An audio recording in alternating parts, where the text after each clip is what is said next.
शादी के बाद जैसे ही मैंने अपने ससुराल में अपना पहला कदम रखा तो ससुराल के सभी लोगों ने मेरा बहुत ही धूमधाम के साथ स्वागत किया। जैसे ही मैंने अपने ससुर जी के पैर छुए तो उन्होंने अपने हाथ मेरे कंधों पर रखते हुए मुझे ऊपर उठने के लिए कहा, लेकिन मेरे कंधों पर हाथ रखते हुए वह बहुत ही अजीब तरीके से अपना हाथ मेरी कमर पर फेर रहे थे, जो मुझे बिल्कुल भी अच्छा नहीं लग रहा था। फिर मुझे ऐसा लगा कि शायद यह मेरा वहम हो। शादी की पहली रात मैं अपने कमरे में बैठी हुई थी और अपने पति का इंतजार कर रही थी। मेरे पति जैसे ही कमरे में आए तो मेरे दिल की धड़कन और भी ज्यादा तेज हुई। मैं शर्म के मारे लाल पीली हो रही थी। फिर उन्होंने बड़े ही प्यार से मेरा घूंघट उठाया और फिर मेरे हाथों और माथे को चूम लिया। उनके होठों की छुअन से मेरे पूरे बदन में ना जाने एक अजीब सी लहर दौड़ पड़ी।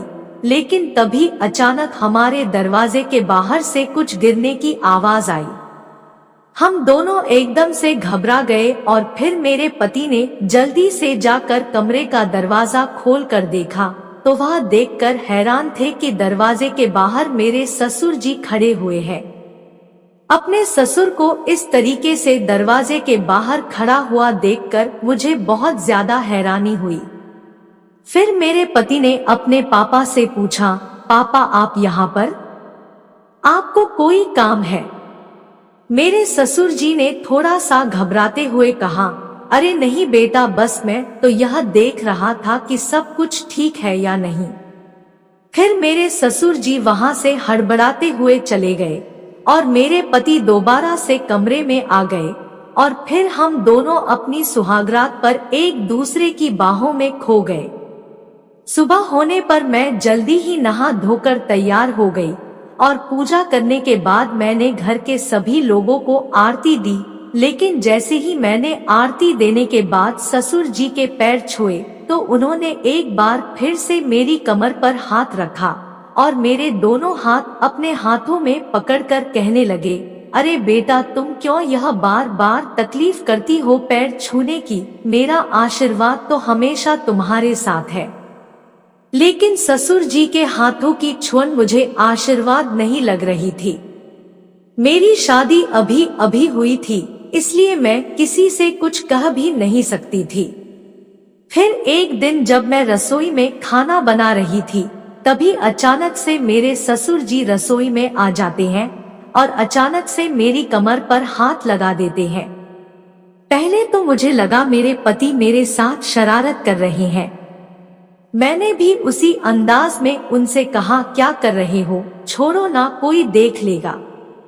लेकिन जैसे ही मैं पीछे मुड़ी तो मैं एकदम से अपने ससुर जी को वहां पर देखकर घबरा गई। मैंने अपने सर पर पल्लू को ठीक करते हुए कहा, पापा आप यहाँ पर?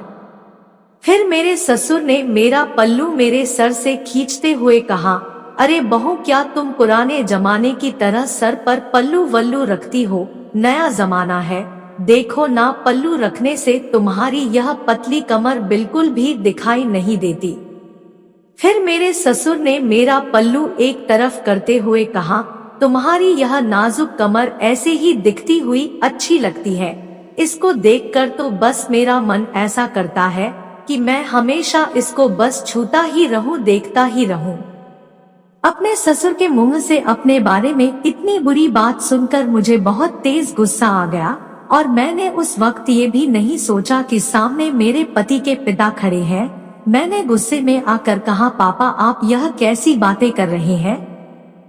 मैं आपकी बहू हूँ और बहू बेटी समान होती है। आपको अपनी मर्यादा में ही रहना चाहिए। मेरे मुंह से अपने लिए ऐसे शब्द सुनकर मेरे ससुर जी एकदम से गुस्से में लाल पीले हो गए और फिर उन्होंने मेरा हाथ कस के पकड़ लिया और अपनी तरफ खींचते हुए कहने लगे, मुझे ऐसा लगता है बहू जैसे तुम पर जरूरत से ज्यादा गर्मी आ रही है और तुम्हारी गर्मी मुझे ही निकालनी पड़ेगी।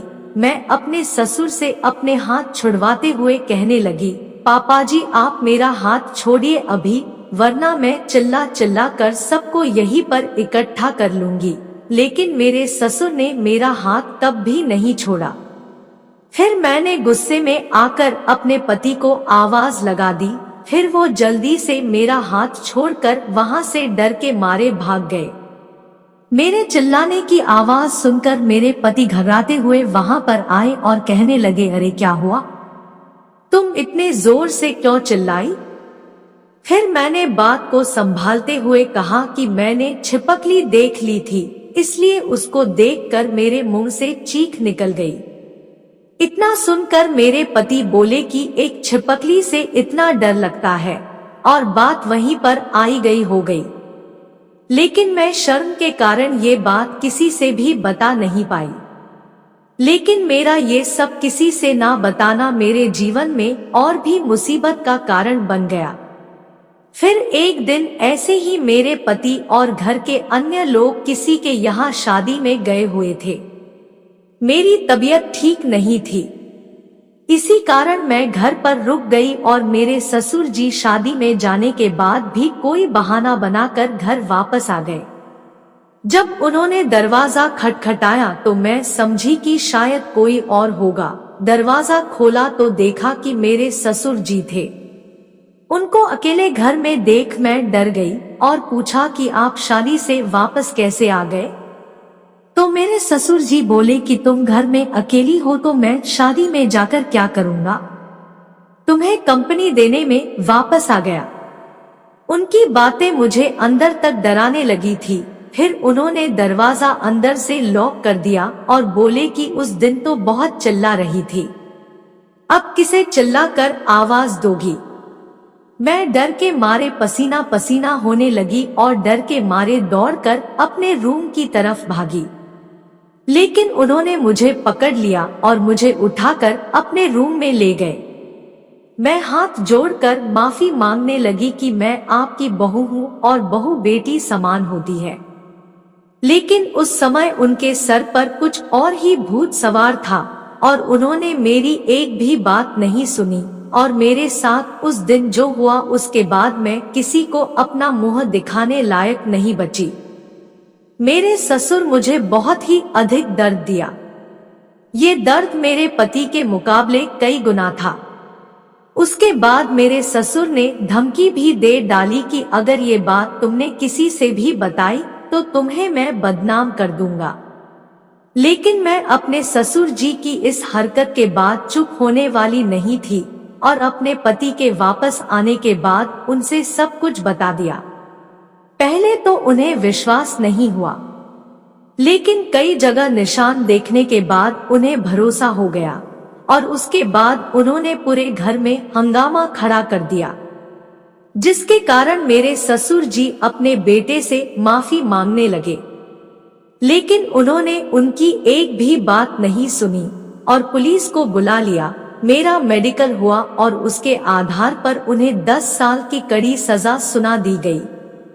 दोस्तों, अगर आपके साथ कुछ बुरा हो रहा हो तो आपको चुप नहीं होना चाहिए, बल्कि उसका विरोध करना चाहिए। आपका चुप रहना बाद में आपकी जिंदगी को खराब कर सकता है और आपको और बड़ी मुसीबत में डाल सकता है।